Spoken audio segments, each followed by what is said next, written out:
स्वागत है आपका अपना YouTube channel exam tech government job पर। दोस्तों, पिछले वीडियो में हम लोगों ने बिहार स्पेशल के बारे में जाना था। आइए आज हम लोग संविधान के बारे में जानते हैं और विशेष रूप से संविधान के अनुसूचियों के बारे में अध्ययन करेंगे। दोस्तों, इस वीडियो को अंत तक देखिएगा और किसी भी पुस्तक से आप इस चैप्टर से वस्तुनिष्ठ प्रश्न बनाने का प्रयास कीजिएगा। मेरा दावा है कि इस चैप्टर से एक भी प्रश्न नहीं छूटेगा। दोस्तों, प्रतियोगी परीक्षाओं के दृष्टिकोण से महत्वपूर्ण चैप्टर इस चैनल के प्लेलिस्ट में डाल दिए गए हैं, वहां से जाकर आप देख सकते हैं। आइए आज हम लोग जानते हैं भारतीय संविधान के अनुसूचियों के बारे में। जब 26 नवंबर 1949 ईस्वी को भारतीय संविधान बनकर तैयार हुआ, उसी दिन से संविधान के कुछ अनुच्छेद लागू हो गए, परंतु संपूर्ण रूप से भारतीय संविधान 26 जनवरी 1950 ईस्वी को लागू हुआ।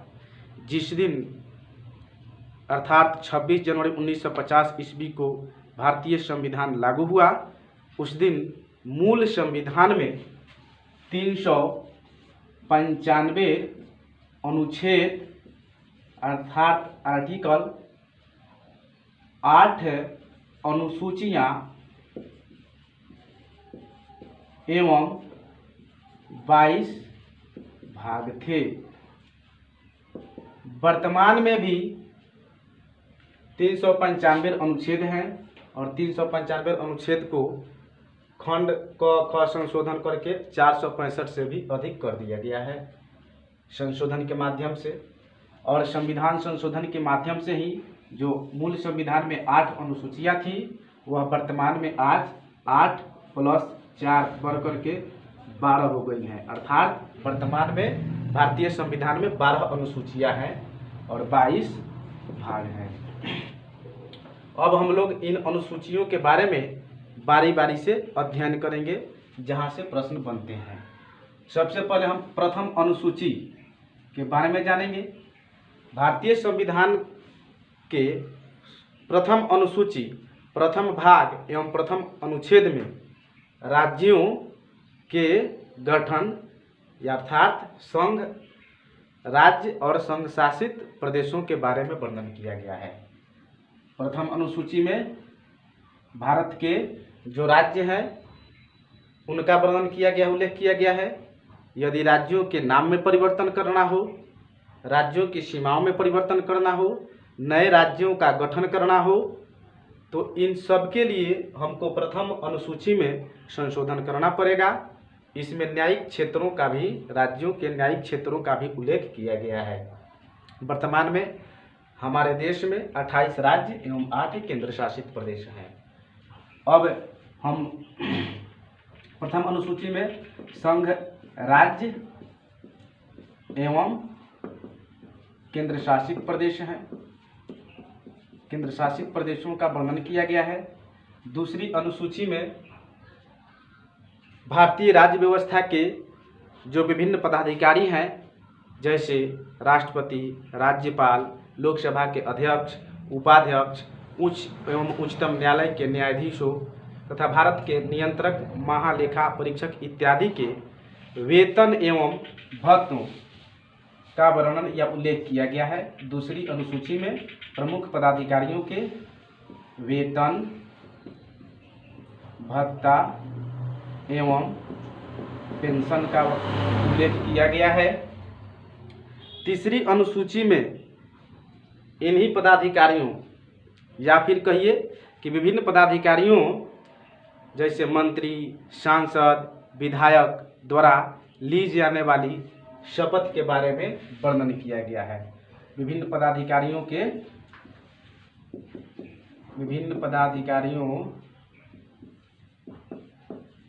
के शपथ का वर्णन किया गया है। अब हम इसको याद कैसे रखेंगे? प्रथम अनुसूची इसको एक हम अलग याद रखेंगे कि संघ राज्य एवं केंद्र शासित प्रदेशों का उल्लेख किया गया है। प्रथम अनुसूची में, दूसरा एवं तीसरा अनुसूची जो है, दूसरी एवं तीसरी अनुसूची जो है, इसको हम लोग एक साथ याद कर लेंगे। इसमें विभिन्न पदाधिकारियों के वेतन, भत्ता एवं पेंशन का वर्णन किया गया है, उल्लेख किया गया है। और तीसरी अनुसूची में जब हम वेतन, भत्ता एवं पेंशन लेते हैं तो हमारा यह भी कर्तव्य बनता है कि अपने कर्तव्यों का निर्वहन भली भांति करें, तो इसके लिए हमें शपथ भी लेना पड़ता है। तो पदाधिकारियों के वेतन के बाद तीसरी अनुसूची में उनके शपथ का उल्लेख किया गया है। अब हम चौथी अनुसूची और पांचवी अनुसूची को एक साथ याद कर लेंगे, क्योंकि ये दोनों चौथी अनुसूची को हम यहाँ अलग याद कर लेंगे। चौथी अनुसूची में है राज्यसभा में सीटों का आवंटन, अर्थात किस राज्य से, किस केंद्र शासित प्रदेश से राज्यसभा में कितनी सीटें निर्धारित होगी, इसका उल्लेख चौथी अनुसूची में किया गया है। जैसे राज्यों से तो राज्यसभा के सदस्य चुनकर के राज्यसभा में जाते ही हैं, लेकिन दिल्ली और पुदुचेरी भी ऐसा केंद्र शासित प्रदेश है जहां से राज्यसभा के सदस्य चुन करके राज्यसभा में जाते हैं। तो इसको याद रखेंगे। अब हम पांचवी और छठी अनुसूची को एक साथ याद करेंगे। ऐसा इसलिए कि ये इन दोनों अनुसूचियों में समानता पाई जाती है। पांचवी अनुसूची में क्या है? अनुसूचित क्षेत्रों और अनुसूचित जनजाति के प्रशासन का उल्लेख। अनुसूचित जनजाति के प्रशासन का प्रावधान या उल्लेख पांचवी अनुसूची में किया गया है। अब छठी अनुसूची में, जैसे पांचवी अनुसूची में संपूर्ण भारत के अनुसूचित जनजाति के प्रशासन का प्रावधान या उल्लेख किया गया है, लेकिन छठी अनुसूची में पूर्वोत्तर के 4 राज्यों, पूर्वोत्तर के 4 राज्यों असम, मेघालय,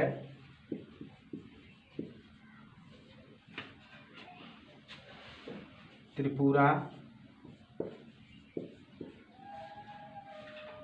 मिजोरम, इन 4 राज्यों के अनुसूचित जनजातियों के प्रशासन से संबंधित प्रावधान छठी अनुसूची में किया गया है।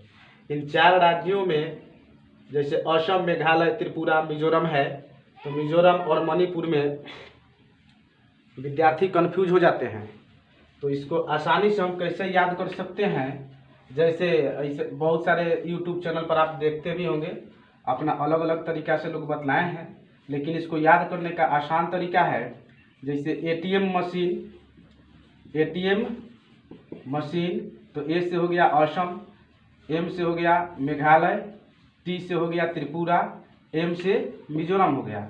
इसको मणिपुर और मिजोरम में यहाँ पर कंफ्यूज हम हो सकते हैं। इसको और बढ़िया से याद करने का तरीका है अत्रि मेमी से हम इन 4 राज्यों को याद कर सकते हैं। जैसे अ से हो गया असम, त्रि से हो गया त्रिपुरा, मे से हो गया मेघालय, और मी से हो गया मिजोरम। इन 4 राज्यों को हम याद कर सकते हैं जिनके अनुसूचित जनजातियों के प्रशासन का प्रावधान छठी अनुसूची में किया गया है। हम लोग 7वीं अनुसूची के बारे में जानते हैं। 7वीं अनुसूची में केंद्र राज्य संबंध का उल्लेख किया गया है, अर्थात केंद्र सरकार एवं राज्य सरकार के शक्तियों का बंटवारा 7वीं अनुसूची में किया गया है। 7वीं अनुसूची का संबंध जो है केंद्र राज्य संबंध से है, और इस अनुसूची में 3 सूचियां हैं, संघ सूची, राज्य सूची तथा समवर्ती सूची। अब हम यहाँ तीनों का संक्षिप्त अध्ययन करेंगे। संघ सूची के विषयों पर कानून बनाने का अधिकार केंद्र सरकार को है। संघ सूची में प्रारंभ में जब भारतीय संविधान लागू हुआ था उस समय 97 विषय थे, वर्तमान में 100 विषय हो गए हैं। इस विषय के अंतर्गत विदेशी मामले, रेलवे, डाक, तार, परमाणु ऊर्जा इत्यादि आते हैं। राज्य सूची के विषयों पर राज्य सरकार कानून बनाती है, परंतु यदि कोई लोक महत्व का विषय है तो उस पर केंद्र सरकार भी कानून बनाती है। और जब कोई समान विषय पर कानून बनता है तो केंद्र सरकार द्वारा बनाया गया कानून ही मान्य होता है। राज्य सूची में प्रारंभ में 66 विषय थे, वर्तमान में 61 विषय हो गए हैं। इस विषय के अंतर्गत न्याय व्यवस्था, पुलिस, जेल, स्वास्थ्य इत्यादि आते हैं। समवर्ती सूची के विषयों पर केंद्र सरकार भी कानून बना सकती है, राज्य सरकार भी कानून बना सकती है, परंतु टकराहट की स्थिति में केंद्र सरकार द्वारा बनाए गए कानून ही मान्य होते हैं। समवर्ती सूची में प्रारंभ में 47 विषय थे, वर्तमान में 52 विषय हो गए हैं। इसके अंतर्गत तलाक, विवाह, स्थानीय शिक्षा इत्यादि समवर्ती सूची के अंतर्गत शामिल किया गया है। अब हम लोग 8वीं अनुसूची के बारे में जानते हैं। हम लोग पहले पढ़ चुके हैं कि जब भारतीय संविधान लागू हुआ था तो उस समय मूल संविधान में 8 अनुसूचियां थी। तो 8वीं अनुसूची का संबंध किससे है, प्रश्न अगर यदि आपसे पूछा जाता है तो 8वीं अनुसूची का संबंध भाषा से है। जब हमारा संविधान लागू हुआ था तो उस समय भारत के 8वीं अनुसूची में 14 भाषाओं को शामिल किया गया था। 8वीं अनुसूची में प्रारंभ में 14 भाषाएं थी, वर्तमान में इस अनुसूची में 22 भाषाएं शामिल की गई हैं। तो थोड़ा यहाँ हम इनको जान लेते हैं। 14 भाषा जो है, 15वां भाषा कौन जोड़ा गया? 15वां भाषा जो 8वीं अनुसूची में जोड़ा गया वह सिंधी। तो इसको हम जान लेते हैं। 21वां संविधान संशोधन 1967 ईस्वी में किया गया और इस संविधान संशोधन के द्वारा 8वीं अनुसूची में सिंधी भाषा को जोड़ा गया या शामिल किया गया। उसके बाद 21वां के बाद 71वां संविधान संशोधन, इसको याद करना आसान होगा। 21वां, उसके बाद 71वां संविधान संशोधन के माध्यम से या संशोधन के द्वारा 1992 ईस्वी में 3 भाषाओं को जोड़ा गया और वे 3 भाषाएं थी मणिपुरी, नेपाली एवं कोंकणी। इन 3 भाषाओं को जोड़ा गया। 14 एक 15 और 15 3 18 हो गए। इसको भी याद करना आसान है। एम एन के 3 भाषाएं जोड़ी गई। एम से हो गया मणिपुरी, एन से हो गया नेपाली, के से हो गया कोंकणी। 71वां संविधान संशोधन 1992 के द्वारा एम एन के भाषा जोड़ी गई, अर्थात मणिपुरी, नेपाली और कोंकणी। उसके बाद 92वां संविधान संशोधन के माध्यम से के द्वारा 2003 में 4 भाषाएं जोड़ी गई और वे 4 भाषाएं बोडो, डोंगरी, मैथिली एवं संथाली भाषाओं को शामिल किया गया। इस प्रकार 14 एक 15 सिंधी हो गया, एमएन के 15 3 18 हो गया 18 और 4 22 भाषाएं। वर्तमान में 8वीं अनुसूची में 22 भाषाएं हैं। इसको भी याद करना आसान है। BDMS 92वां संविधान संशोधन के द्वारा 2003 में जो 4 भाषाएं जोड़ी गई उनका नाम BDMS है, अर्थात बोडो, डोंगरी, मैथिली एवं संथाली। अब हम 9वीं अनुसूची के बारे में जानते हैं। जब संविधान में संशोधन किया गया पहली बार 1951 में, तो 1951 में संविधान संशोधन के माध्यम से कुछ भूमि सुधार की जरूरत पड़ी। तो इस अनुसूची में भूमि सुधार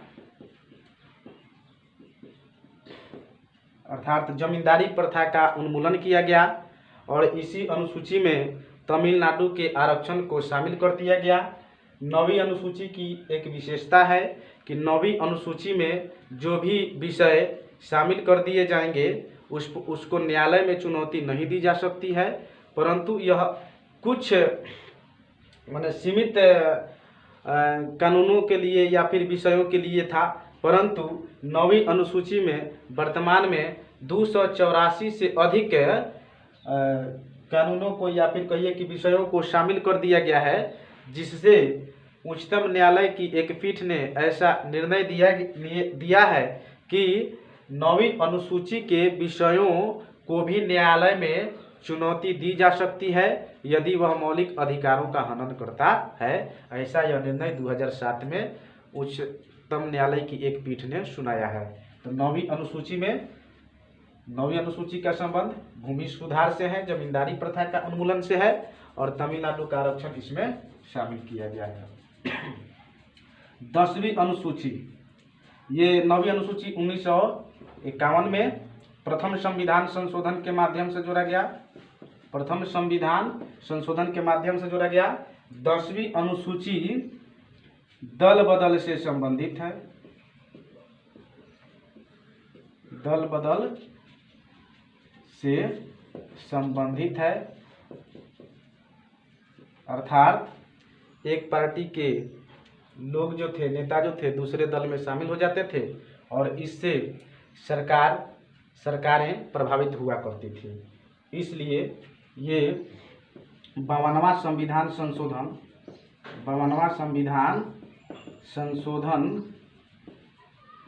1985 के द्वारा दल बदल कानून लाया गया, जो एक नया अनुसूची भारतीय संविधान में जोड़ा गया। वह 10वीं अनुसूची थी। 10वीं अनुसूची है। अब हम 11वीं अनुसूची के बारे में जानते हैं। 11वीं अनुसूची का संबंध पंचायत या स्थानीय स्वशासन से संबंधित है, अर्थात 11वीं अनुसूची का संबंध पंचायतों या स्थानीय स्वशासन से संबंधित है। यह 11वीं अनुसूची जो संविधान में जोड़ा गया वह 73वां संविधान संशोधन 1992-93 के द्वारा जोड़ा गया। 1992 में यह पारित हुआ और 1993 से यह लागू हुआ। 1992-93 में 11वीं अनुसूची भारतीय संविधान में जोड़ा गया। 73वां संविधान संशोधन 1992-93 के द्वारा। और 12वीं अनुसूची जो अंतिम अनुसूची है उसको इसका संबंध नगर पालिका से है, जिसमें 18 विषय हैं और पंचायत जो है 11वीं अनुसूची में इसमें 29 विषय हैं।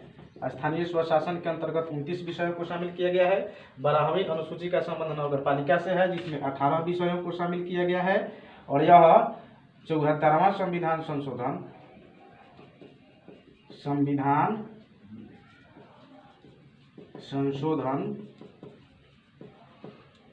1993 के द्वारा जोड़ा गया। तो आज हम लोगों ने संविधान के अनुसूचियों का अध्ययन किया। इसको ढंग से 1-2 बार देख लेंगे। एक बार हम इसको रिकॉल कर लेते हैं ताकि याद हो जाए। प्रथम अनुसूची, इसको अलग याद करेंगे। संघ, राज्य एवं केंद्र शासित प्रदेशों का वर्णन है। दूसरी और तीसरी को एक साथ याद करेंगे। दूसरी अनुसूची में महत्वपूर्ण पदाधिकारियों के वेतन, भत्ता एवं पेंशन का प्रावधान है।